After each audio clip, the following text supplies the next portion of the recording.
Internship लावू शकता. ठीक आहे. मग त्या इंटर्नशिपच्या बेसिसवरती तुम्ही तुमचा जो ट्रेनिंग पिरियड आहे तो थोडासा रिड्यूस झाला माझ्या इंटर्नशिपच्या मुळे असं सांगू शकता. त्यामुळे 2 महिन्यांच्या आतच मला प्रोजेक्ट मिळाला. आणि कसं आहे, 1 वर्षाचा एक्सपिरियन्स आहे म्हणल्यावर तुम्हाला डायरेक्टली कोणी एंड टू एंड प्रोजेक्ट देणार नाही. मग तुम्हाला सांगावं लागेल की I have worked on several projects but I have done few parts of those projects. ठीक है, क्योंकि एंड टू एंड प्रोजेक्ट तो नहीं देंगे डायरेक्टली. एक अगर 1 ईयर का एक्सपीरियंस है, आई थिंक 1 या 1.5 ईयर्स के, हाँ 1 ईयर के एक्सपीरियंस के बाद ही आपको कंसिडर करेंगे वो आपके नॉलेज के बेसिस के कि आपको एंड टू एंड प्रोजेक्ट देना चाहिए या नहीं. तो थोड़ा सा लिमिटेड हो जाता है. और सी पाइथन, सी डेजिग्नेशन का क्या रहता है कि आजकल रहता क्या है कि डेजिग्नेशन कुछ भी होता है, लाइक सॉफ्टवेयर इंजीनियर भी डेजिग्नेशन रहता है, लेकिन उसका काम मशीन लर्निंग या डेटा साइंस से रिलेटेड हो सकता है. तो वो थोड़ा सा क्या बोल सकते हैं, जस्टिफाई करने में इजी जाता है, क्योंकि उन्हें भी पता रहता है कि designation is just a name. Okay, तो आपको जो एक्चुअल काम रहेगा कंपनी में वो काफी डिफरेंट भी हो सकता है. तो सी जब आपको आपके रेज्यूमे वगैरह भी मिलेंगे ना, तो रेज्यूमे पे भी कुछ कुछ लोगों के पाइथन डेवलपर आ जाएगा. तो इसका ये मतलब नहीं कि वो डेवलपमेंट में ये बंदा, तो उसमें मशीन लर्निंग भी क्या रहेगा. तो क्या होता है कि हर एक कंपनी के कुछ पॉलिसीज होते हैं, कुछ चीजें वो कंसिडर करते हैं. क्योंकि see in my case my designation is associate. Okay, associate designation है मेरा, लेकिन मेरा तो डेटा साइंस और मशीन लर्निंग में भी काम है अभी फिर जो जिस कंपनी में मैं हूँ अभी. ठीक है, तो ऐसा रहता है. तो डेजिग्नेशन पे एक्चुअली जो डेजिग्नेशन है वही काम है, वही ऐसा रहता नहीं है मोस्ट ऑफ द कंपनीज में. आपको जो काम है वो करना ही पड़ता है, मतलब जो आता है machine learning related, data science related. तो वो तो ये आप जो क्वेश्चन एक्चुअली इसी चीज से आई थिंक सॉल्व हो जाता है आपका जो इश्यू है. अगर डेजिग्नेशन का कुछ है जो शिफ्ट किया है वगैरह, वो तो शिफ्ट किया है बोलना ही नहीं है, पाइथन डेवलपर का ही डेजिग्नेशन था लेकिन मेरा काम मशीन लर्निंग पे था, ऐसे बोल सकते हो डायरेक्टली आप. Yes yes. सर ये जो अभी अजिंक्य ने पूछा था ई कॉमर्स का, हाँ तो बेसिकली अगर उस प्रोफाइल में अगर करना चाहे, जैसे आपने बताया सेंटीमेंट एनालिसिस या चर्न बायर का, राइट? तो सर राइट. इसमें ना जैसे अगर कभी पूछता है कि क्लाइंट कहाँ का था या मतलब क्या प्रोडक्ट था, तो उस पे क्वेश्चन होता है क्या, या मतलब क्या बोलना चाहिए उस पे? सी क्लाइंट का जब क्वेश्चन आता है ना, तो हमें हर मतलब क्या बोल सकते हैं कि हमें हर राइट रहता है, या every we have the right to say them और tell them that we can not mention anything related to our client. Okay, तो ऐसे बोल सकते हो आप कि मैं क्लाइंट के बारे में हम एक्चुअली कुछ बता नहीं सकते, वो थोड़ा सा रिस्ट्रिक्टेड है हमारे साइड से. अगर कोई आपको फोर्स करता ही है फिर से, मतलब ये बोलने के बाद भी कि बता नहीं सकते, बोलने के बाद भी आप अगर कोई इंटरव्यू फोर्स करता है कि बता दो कोई प्रॉब्लम नहीं, ये हमारे मतलब कुछ बोलता है ऐसे, तो उस टाइम पे बता सकते हैं हम क्लाइंट भी, कोई प्रॉब्लम नहीं क्लाइंट का नाम बताना. और सी आपके ग्रुप पे ना क्या होगा कुछ दिनों के बाद है ना, ऐसे क्लाइंट नेम आप कौन से चूज कर सकते हो ना, उसकी एक लिस्ट आएगी. तो वो डोमेन स्पेसिफिक लिस्ट रहेगी. आपका किसी भी चीज का डोमेन का प्रोजेक्ट रहेगा, फाइनेंस रहेगा, ई कॉमर्स रहेगा, टेलीकॉम, हेल्थ, उसके हिसाब से क्लाइंट की लिस्ट रहेगी, और वहां से आप कोई भी क्लाइंट नेम चूज कर सकते हो. ठीक है, तो वो प्रॉब्लम आपका वहां पे सॉल्व हो जाएगा. ओके। और सर एक और था कि जैसे ना ये ई कॉमर्स वाला है, तो इसमें मोस्टली सर्विस इंडस्ट्री उनका प्रोजेक्ट लेती है, या डायरेक्टली जो प्रोडक्शन में प्रोडक्टिविटी वाली कंपनी होती है वो खुद का ही करते हैं? लाइक लेट सपोज कि एक कोई कंपनी है जैसे फ्लिपकार्ट है, तो इनके खुद के डेटा साइंटिस्ट काम कर रहे होंगे, या इनके भी प्रोजेक्ट किसी और को दिए जाते हैं? कुछ आइडिया है आपको? हाँ सी क्या होता है कि हर कंपनी है ना, वो खुद काम, मतलब हर काम खुद करे ऐसा नहीं है, राइट? तो कुछ काम आउटसोर्स भी किए जाते हैं. वो कुछ भी हो, कंपनी की उसमें एक्सपर्टीज होगी तभी भी कुछ काम तो वो आउटसोर्स करते ही करते हैं. तो वैसा हो सकता है कि फ्लिपकार्ट के प्रोजेक्ट है आपके पास, या कोई और कंपनी उसके प्रोजेक्ट है. फ्लिपकार्ट के भी काफी सारे, मतलब वहां पर भी डेटा साइंटिस्ट वगैरह रहते हैं, लेकिन हर काम वो ही करे ऐसे नहीं ना. थोड़ा सा कुछ तो नई चीज उन्हें इंट्रोड्यूस करनी है, फ्लिपकार्ट को नया एप्लीकेशन या कुछ नया फीचर इंट्रोड्यूस करना है, तो उस पर काम करने के लिए वो कोई तो थर्ड पार्टी कंपनी अप्रोच कर सकते हैं, राइट? तो होता है ऐसा, कोई प्रॉब्लम नहीं. जैसे कि मैंने कहा कि थर्ड पार्टी की प्रोजेक्ट भी रहते हैं, अप्रोच करते ही है, कोई प्रॉब्लम नहीं है ऐसे. Okay sir, hello okay, thank you. Hello Yes, yes. हाँ यस. सर आपने बताया था अभी कि आप डेटा सेट कहाँ से ले लेंगे, वो उसका लिंक वगैरह तो बताएंगे। हाँ, वो एक्चुअली ग्रुप पर शेयर कर दूंगा मैं, ठीक है, ये हमारा सेशन होने के बाद सारी चीजें ग्रुप पर डाल दूंगा। सर एक था कि हम जो दो प्रोजेक्ट ले रहे हैं वो सेम डोमेन से ले सकते हैं। राइट राइट राइट, यस ले Only- सकते हैं, बिल्कुल ले सकते हैं। वो थोड़ा सा एडवांटेजेस रहेगा आपके साइड, क्योंकि अगर फाइनेंस डोमेन में, जैसे कि मैंने पहले कहा कि फाइनेंस डोमेन में काफी कंपनीज काम करती है। अगर फाइनेंस डोमेन का प्रोजेक्ट दोनों भी लेते हो आप, तो काफी एडवांटेज है, तो फाइनेंस डोमेन वाली कंपनी आपको ही प्रेफर करेगी ओवर अदर कैंडिडेट्स। ओके, तो हेल्थ डोमेन का भी दोनों रहेगा, तो हेल्थ डोमेन के बारे, मतलब जो हेल्थ डोमेन की कंपनीज है वो आपको काफी ज्यादा कंसिडर करेंगी बाकी के कैंडिडेट से, तो ऐसा होता है। और ऐसी क्या होता है कि सपोज एक सर्विस बेस्ड कंपनी है, तो उसमें जो जिन प्रोजेक्ट्स पे आपने काम किया है वो मोस्टली एक ही डोमेन से भी हो सकती है या नंबर ऑफ डोमेन से भी हो सकती है, सी। ओके, तो ऐसा होता है, तो ये नॉर्मल है, इसमें कोई प्रॉब्लम नहीं। तो आप लगा सकते हो, मतलब सेम में भी लगा सकते हो, डिफरेंट Yeah, डिफरेंट भी लगा actually, सकते sir, हो। I'm planning for the e-commerce only. Okay, हाँ sales हाँ, domain. तो राइट। जो मशीन लर्निंग का प्रोजेक्ट रहेगा वो भी मैं उसी से प्लान कर रहा हूँ, एंड देन हाँ, आपका एसएलपी का भी प्रोजेक्ट उसी से प्लान कर रहा हूँ। तो क्या लगता है कि इनसे रिलेटेड कुछ मेरे पास में अपॉर्चुनिटीज रहेगी? Yes yes yes, of course of course, जैसे कि मैंने कहा कि 90% ऑफ प्रेफरेंस किस चीज को रहता है, आपके नॉलेज को रहता है, मशीन लर्निंग या डेटा साइंस की, और 10% या 5% ही डोमेन का नॉलेज कंसिडर किया जाएगा। Okay, okay sir. Yes. Sir एक हेलो। नॉर्मल क्वेश्चन होता हाँ की जसं सर आम्हाला ना आता भरपूर सारं येतंय आणि भरपूर साऱ्या याच्यात म्हणजे भरपूर नाही, भरपूर सारं येतं आणि काही काही याच्यात आम्ही स्टक होतो, त्याचा थोडा फिअरही आहे. राइट, स्टार्टिंगला तुम्ही जेव्हा म्हणजे इंटरव्ह्यूला देणं स्टार्ट केलं होतं, तर तुम्ही कॉन्फिडंट होते का तेवढेच तुमच्या नॉलेज बद्दल? जसं आता तुम्ही आमचे क्वेश्चन्स ऐकून एक एक म्हणजे इनडायरेक्टली जज केलंच असेल की ठीक आहे आम्ही कोणत्या सिच्युएशनला आहे. Right right right. तर सेम म्हणजे तुमचं कसं होतं त्याच्याबद्दल थोडंसं एक्सप्लेन करा ना. नाही नाही, काय असतं माहिती का, किती जरी कॅन्डिडेट वेल प्रिपेअर्ड असला ना, तरी सुरुवातीला भीती राहतेच. कारण की हे इंटरव्ह्यू वगैरे कसं आहे, आता मी तर ऍक्च्युली काय करत होतो, मी 2016 2016 का पास आउट हूँ मैं मैकेनिकल का।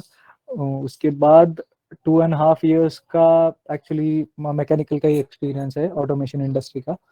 उसके बाद फिर लास्ट 3 years से मैं यूपीएससी का प्रिपरेशन कर रहा था, ठीक है।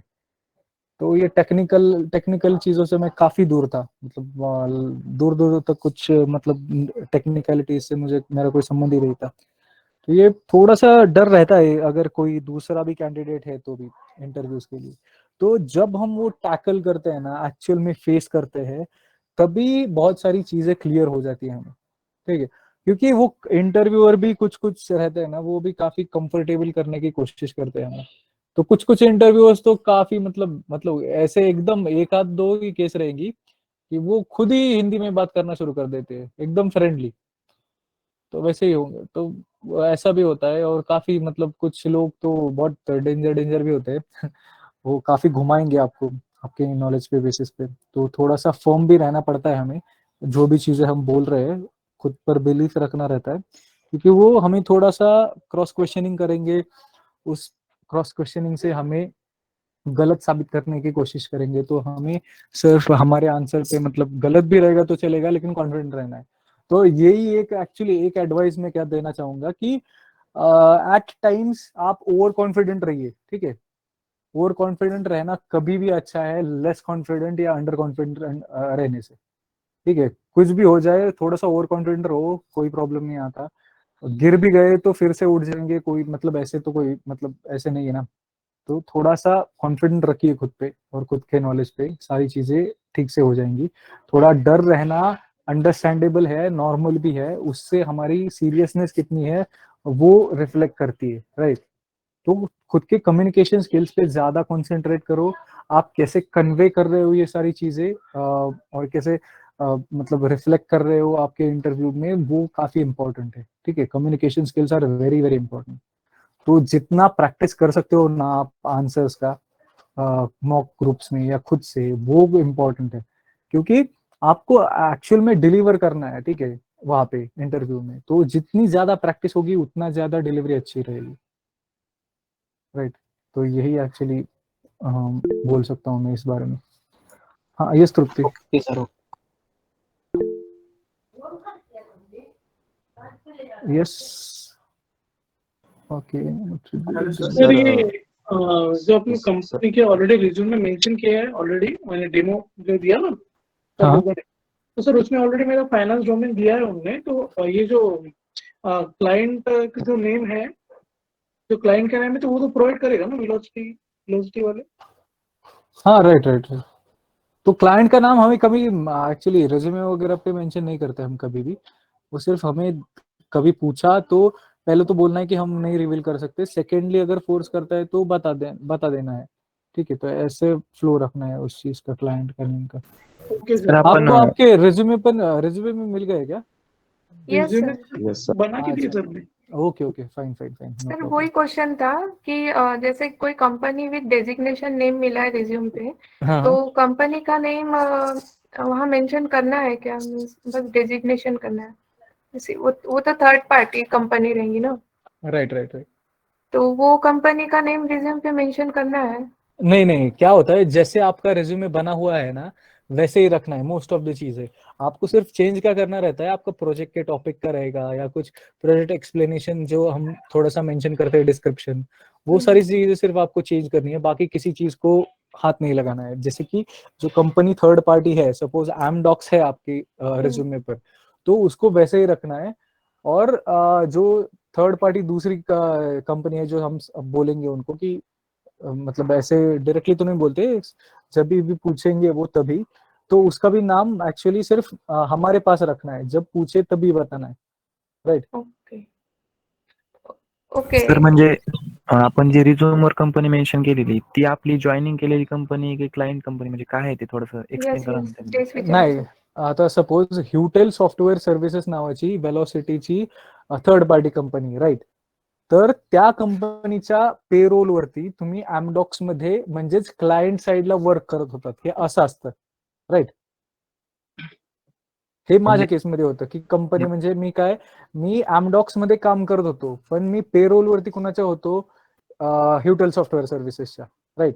ह्युटेल सॉफ्टवेअर सर्व्हिसेस ही माझी पेरोल कंपनी होती, वेरज क्लायंट कंपनी माझी एमडॉक्स होती.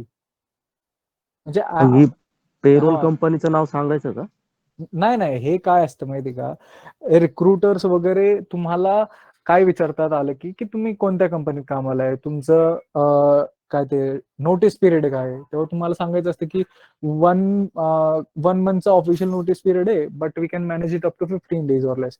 मग हे काय होतं, जर एमडॉक सारखी कंपनी आहे किंवा दुसरं कुठली इन्फोसिस आहे किंवा अजून काय आहे अशी कंपनीचं नाव, तर त्या रिक्रुटरला माहिती असतं नाही का, काय काय रिक्रुटरला माहिती असतं. मग ते ऍक्च्युली त्यांना थोड्या वेळाने जरी कळालं तर तुम्हाला पुन्हा फोन करून विचारतात की अरे तुम्ही तर एमडॉक्स मध्ये आहात, मग तुम्ही तर म्हणलं तुमचं एक नोटीस पिरियड फक्त 1 monthचा आहे, मग पण एमडॉक्स मध्ये तर 3 महिन्यांचा नोटीस पिरियड आहे.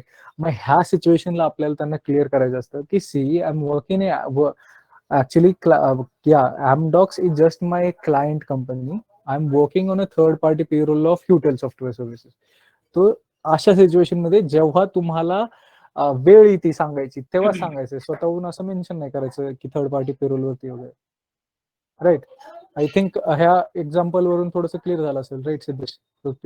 म्हणजे सर एकंदरीत म्हणायचं म्हणजे ते क्लायंट नेम दिलेलं आहे ऑलरेडी प्रोजेक्ट समरी मध्ये, ते नाही टाकायचं ना याच्यात, आणि विचारलं तर सांगायचं ना फक्त. अरे सी, आता हे थोडंसं कन्फ्युजन चाललंय आपलं की काय विषय आहे माहिती का, क्लायंट, आता हे 2 प्रकारचे क्लायंट झाले. म्हणजे सपोज तुम्ही एमडॉक्स मध्ये काम करताय, ते बाकीचं विसरून जा की तुम्ही कुणाच्या थर्ड पार्टी पेरोल वरती वगैरे, ठीक आहे. तर एमडॉक्स मध्ये काम करताय तुम्ही, तर एमडॉक्स कडे जे प्रोजेक्ट येत आहेत आणि तुम्ही ज्या प्रोजेक्ट वरती काम करताय तो एक क्लायंट झाला. ठीक आहे, ते प्रोजेक्ट रिलेटेड क्लायंट झालं. त्याचं नाव तुम्हाला रेझ्युमे वरती मेन्शन नाही करायचं. राईट.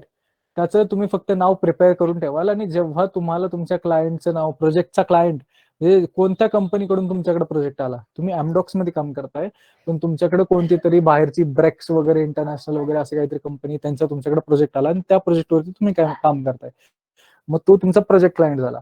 ठीक आहे, जो की तुम्हाला रेझ्युमे वरती मेन्शन नाही करायचा आहे. आणि जो इंटरव्ह्यू मध्ये सांगताना तुम्ही काय म्हणाल की पहिल्यांदा म्हणाल की मी डायरेक्टली नाही का सांगू शकत नाही, आणि जर त्यांनी फोर्स केलं तर सांगाल तुम्ही नाव ब्रेक्स वगैरे किंवा अजून काय असेल ते. ठीक आहे, हे झालं. हा विषय बाजूला ठेवला. आता काय होतं की तुम्ही थर्ड पार्टी जी कंपनी आहे तुमची, म्हणजे सपोज तुम्ही हॉटेल सॉफ्टवेअर सर्व्हिसेसचे एम्प्लॉई आहात आणि तिथून तुम्हाला क्लायंटच्या लोकेशन, म्हणजे ह्या सिच्युएशनला क्लायंट कोण येतो तुमचा, एमडॉक्स येतो. म्हणजे हा तुमच्या ज्या कंपनीच्या पेरोलवरती तुम्ही काम करता त्यांचा क्लायंट आहे.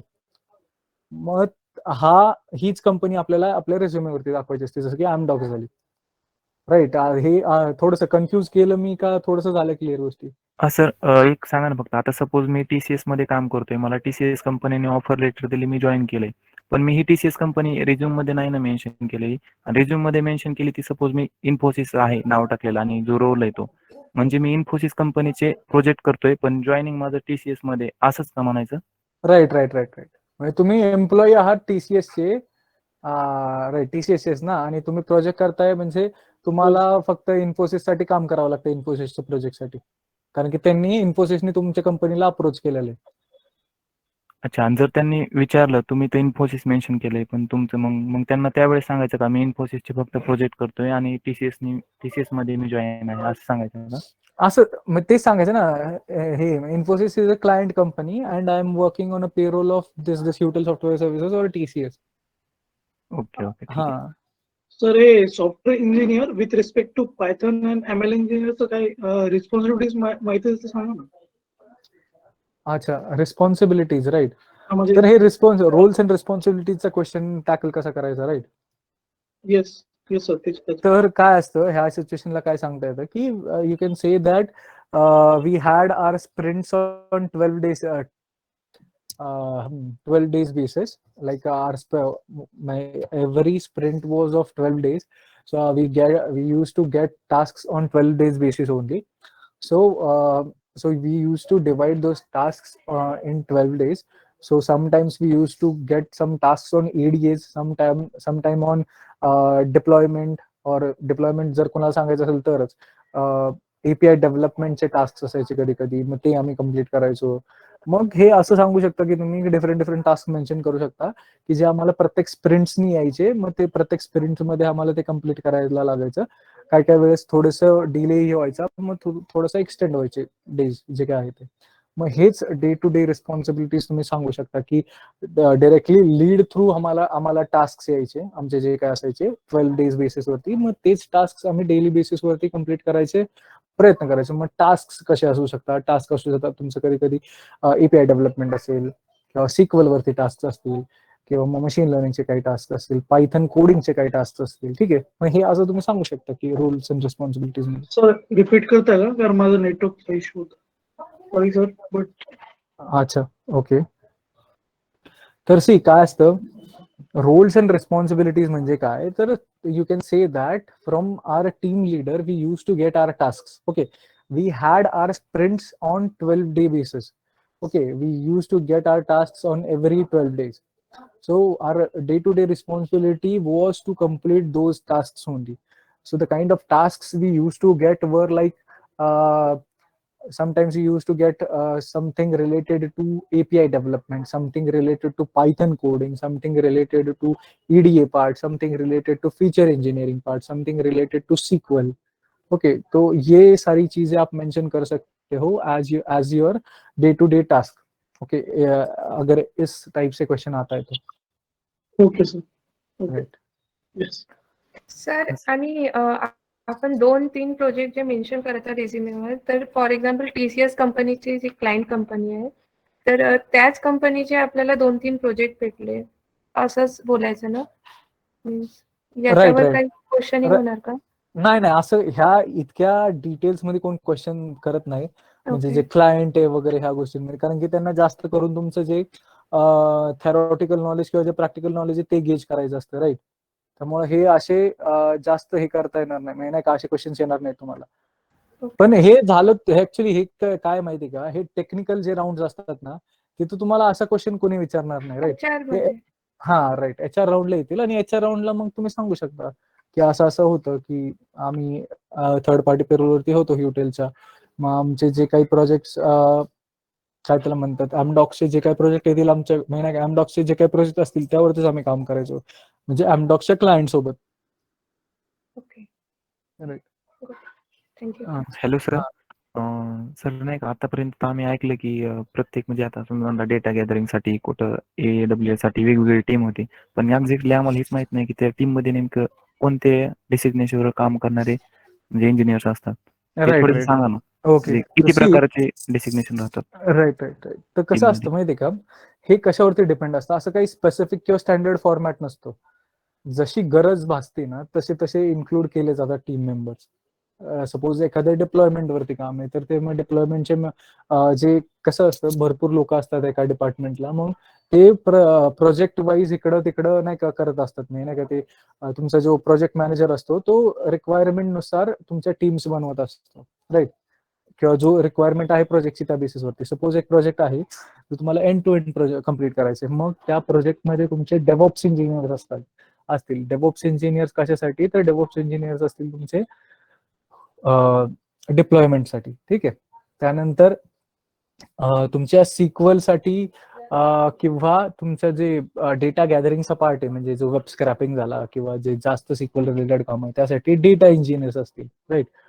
किंवा डेटाबेसवाले लोक असतील, त्यांना डेटाबेस म्हणतात, असं डेटाबेस इंजिनियर वगैरे असं म्हणतात. मग ते असू शकतात. त्यानंतर ML इंजिनियर असू शकतात, काही डेटा सायंटिस्ट असू शकतात, तुमचा टीम लीडर असतो. त्यानंतर UI UX वाली पण लोक असतात जे फ्रंट एंड डिझाईन करतात तुमच्या प्रोजेक्टचं. ओके. तर हे असे भरपूर लोक असतात.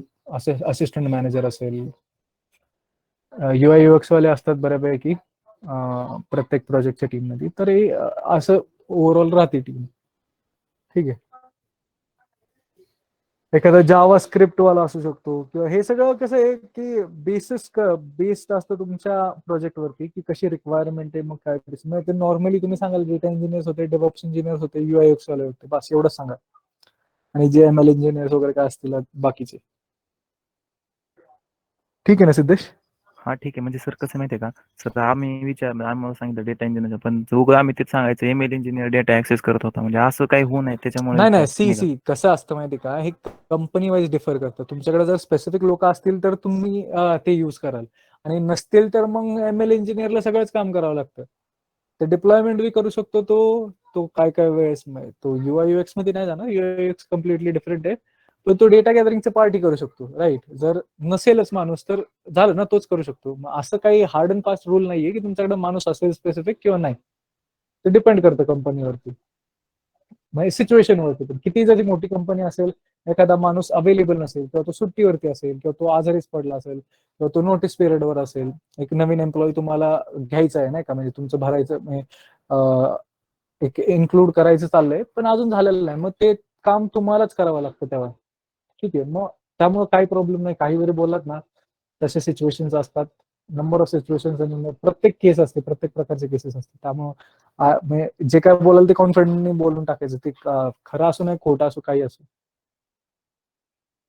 कारण की स्पेसिफिक अशा कंडिशन्स असं स्टँडर्ड फॉर्मॅट कुठंच नाहीत मेंटेन करत, आणि जरी ते मेंटेन करत असले बरोबर तरी ते ऍक्च्युअल मध्ये वर्क नाही होत ना, आणि हे सगळ्यांना माहिती असते, त्यामुळे काय प्रॉब्लेम नाही. ठीक आहे. ओके सर, ठीक आहे. Yes, yes. सर एक हे मला फक्त सांगता का टाइम सिरीजचे यूज केसेस सांगता का कोणते आहेत असे 3-4? टाइम सिरीजचे यूज केसेस. हा. आता टाइम सिरीजचा कसा प्रॉब्लेम आहे, टाइम सिरीज मध्ये तुमचं सपोज सेल्स प्रेडिक्शन येऊ शकतं. राईट. म्हणजे सपोज एखादं काय होतं माहिती का, टाइम सिरीज मध्ये तुमचे जो हिस्टॉरिकल डेटाच्या बेसिसवरती पुढच्या वर्षी तुम्ही काय सेल्स एक्सपेक्ट करताय. ठीक आहे. म्हणजे इतका तुमचा सेल्स वाढेल, किंवा तुमचा सेल्स एखाद्या पर्टिक्युलर सीझन मध्ये किती असेल, ह्या गोष्टी तुम्ही कॅल्क्युलेट करता. म्हणजे थोडक्यात डिमांड प्रेडिक्शन जी असती ना, ती most of the time series analysis करतात. तरी सपोज नाही का, कुठले डोमेन? एखादं सपोज हॉटेलियर, एखादं रिसॉर्ट आहे. ठीक आहे. एखादा रिसॉर्ट म्हणजे हे हॉस्पिटॅलिटी इंडस्ट्रीमध्ये पण यूज करू शकतो आपण, सेल्स मध्ये यूज करू शकतो. म्हणजे कोणतेही असं इंडस्ट्री स्पेसिफिक नाहीये. मोस्टली जिथं प्रोडक्ट बेस आहेत ना, जिथं डिमांड आहे, सर्टन डिमांड आहे प्रोडक्टची, किंवा वाईनरी एखादी, ते लोक कसे डिमांड नाही का त्यांचे कसे असेल प्रोडक्टचे डिमांड वगैरे, त्या गोष्टी स्पेसिफाय किंवा गेज करू शकतात टाइम सिरीज अनालिसिस मध्ये. म्हणजे विथ रिस्पेक्ट टू टाइम तुमची डिमांड कशी व्हॅरी करेल हे थोडंसं आयडिया देतं. म्हणजे सपोज एखादा रिसॉर्ट आहे आणि हा रिसॉर्ट नेक्स्ट सीझन किंवा next year how much amount of काय त्याला म्हणतात ते कस्टमर्स एक्सपेक्ट करताय, मग ते तुम्ही कॅल्क्युलेट करू शकता. मग त्या बेसिसवरती मग तुम्ही तुमच्यात काय ऍडिशन आहेत किंवा काय प्रिपरेशन आहेत त्या बाजूने, जर जास्त असतील तर थोडासा स्टाफ वाढवता येईल किंवा काय तुमचे जे साधन सामग्री ते काय सगळे वाढवता येईल, अशा सगळ्या गोष्टी तुम्ही करू शकता. मग ह्यासाठी टाइम सिरीज अनालिसिस बऱ्यापैकी आहे. 3.5 इयर्सचं जे 3+ किंवा 3.5 इयर्सचं जरुरी आहे का टाइम सिरीज टाकायचं? नाही टाकलं तर तेवढा इम्पॅक्ट पडतो का वगैरे? नाही, सी कसं आहे माहिती का, मी स्वतः स्पेसिफिकली टाइम सिरीज अवॉइड करतो आणि मी स्वतः सजेस्ट करतो मुलांना की जास्त टाइम सिरीजसाठी जाऊ नका. कारण की काय असतं, आपल्याला खूप कमी नॉलेज असते ह्या गोष्टीचं आणि पुढच्याला जर चांगलं नॉलेज असेल ना तर तो खूप फिरवतो आपल्याला. काय होतं, आपण चुकून काहीतरी बोलून जातो त्या प्रेशरमध्ये आणि मग पूर्ण इंटरव्ह्यू तुमचा त्या पर्टिक्युलर टाइम सिरीजमुळे खराब होऊ शकतो. माझा ऍक्च्युली झालेला आहे तसं. त्यामुळे मी स्वतः सजेस्ट पण केलं होतं सरांना, जे आपले मेन सर आहेत ना राहुल सर, की टाइम सिरीज पेक्षा डीप लर्निंग वगैरेला थोडंसं जास्त प्रेफरन्स दिला पाहिजे. टाइम सिरीज वरती खूप विचित्र क्वेश्चन येतात आणि जास्त म्हणजे सी आता मी 20 ते 22 इंटरव्ह्यूज दिलेत ना, मला आतापर्यंत त्या इंटरव्ह्यूज मध्ये त्यापैकी 3 इंटरव्ह्यूज किंवा 4 इंटरव्ह्यूज असतील मोस्टली जिथे टाइम सिरीज बद्दल थोडं विचारलं आणि तेही खूप वेग क्वेश्चन्स असतात. आपण त्या गोष्टीला प्रिपेअर करू शकत नाही कारण की आपल्याला तेवढं शिकवलेलं नसतं. त्यामुळे त्यासोबत जाणं थोडंसं, तुम्ही फक्त काय बोलू शकता की थोडंसं सेफ साईड, की मी स्टडी करायला सुरुवात केली time series on my on, तर तिथं तुमचं थोडंसं नाही का थोडंसं चांगलं इम्प्रेशन पडेल, ॲज वेल एज तुमचे क्वेश्चन्स वाचतील अननेसेसरी. राईट, तर ठीक आहे, चालतंय. आपण थोडंसं लास्ट एक ते 2 क्वेश्चन्स घेऊ. ठीक आहे. आणि व्हिज्युअलायझेशन टूल्सवर काही क्वेश्चन आहेत म्हणजे टॅब्लो आणि पॉवर बीआय वर? नाही ते तुम्हाला शिकवलंय का तरी? नाही, व्हिज्युअलायझेशन मध्ये मग कसं असतं मग त्यामध्ये नाही, आता व्हिज्युअलायझेशन टूल्स असे कंपल्सरीच आहेत असं नाही ना. तर ते ऍक्च्युली काय होतं की व्हिज्युअलायझेशन टूल्स तुम्हाला केव्हा यायला पाहिजे, जेव्हा बिझनेस अनालिस्ट वगैरे हे तेही त्या म्हणजे पीओसीच्या प्रोसेसमध्ये पण इन्व्हॉल्ड आहात, प्रूफ ऑफ कन्सेप्ट वगैरेच्या त्यावेळेस, जेव्हा क्लायंटशी तुमचं जास्त इंटरॅक्शन होतंय वगैरे, मग ते लीड लेवलला ऍक्च्युली टॅब्ल्यू, पॉवर बीआय किंवा असिस्टंट मॅनेजरच्या लेवलला इम्पॉर्टंट आहे. तुमच्या लेवलला तर नाहीये. जर इम्पॉर्टंट असतं तर ते तुम्हाला शिकवलं गेलं असतं इथं. ठीक आहे. मग ते कॉम्प्रोमाइज कसं आहे, काही गोष्टी असतात ना जिथे कॉम्प्रोमाइज करू शकतो, की जे कंपनीज जे आहेत ना ते कॉम्प्रोमाइज करू शकतात. मग त्या प्रकारे तुमचं टॅब्ल्यू, पॉवर बीआय जे की कधीही शिकता येतं. व्हिज्युअलायझेशन कसं होतं सर ऑन प्रोजेक्ट, म्हणजे ऑन रिअल प्रोजेक्टवर व्हिज्युअलायझेशन कसं केलं जातं मग कंपनीमध्ये? हा, मग ते टॅब्ल्यू, पॉवर बीआय वरतीच करतील, पण ते तुम्ही करणार नाही. म्हणजे तुमचे जे लीड असतील किंवा मॅनेजर असेल ती लोक करतील. राईट. येस. हा, ठीक आहे, चालतंय. तुमचे जे काही क्वेश्चन्स असतील ना इथून पुढचे, तर तुम्ही मेसेज करू शकता मला. मी तुमच्या ग्रुपवरती आहे. ठीक आहे. मला ऍक्च्युली लॉग इन करायचंय. एवढं सांगा ना, प्रोजेक्ट कधी होईल आपल्याला? ऍक्च्युली आता ते मला नाही सांगता येणार. ते आता तुमच्या फॅकल्टीजच डिसाईड करतील. ते जेव्हा आम्हाला सांगतील तेव्हा आम्ही घेऊ प्रोजेक्ट तुमचा. ठीक आहे. पण तुमचं आता शिकवून वगैरे झालंय का सगळं जे काय आहे? हो सर. अच्छा, मग तुम्हाला काय सांगितले, कधीपर्यंत तुम्ही अप्लाय करू शकाल वगैरे असं काही आजच बोलले होते फायनल प्रोजेक्ट होईल आज. प्रोजेक्ट नाही आलं, तेवढंच राहिलं. आणखी सर नोकरी सेशन वगैरे भरपूर काय राहिलेले? राहिलंय ना नोकरी सेशन वगैरे? हो हो हो. मग आहे टाइम, अजून 1 वीक जाईल तुमचा. मग त्याच दरम्यान होऊन जाईल तुमचं सगळं प्रोजेक्ट सेशन पण end to end. Raut sir बोलले होते की तुम्ही उद्यापासून प्रोजेक्ट घेणार आहेत. हा, हे झालं ना. आता आज जे घेतलंय ना ते जस्ट एक तुम्हाला ओव्हरव्ह्यू दिलाय मी, प्रोजेक्ट एक्सप्लेनेशन ऍज वेल एज प्रोजेक्ट टॉपिक.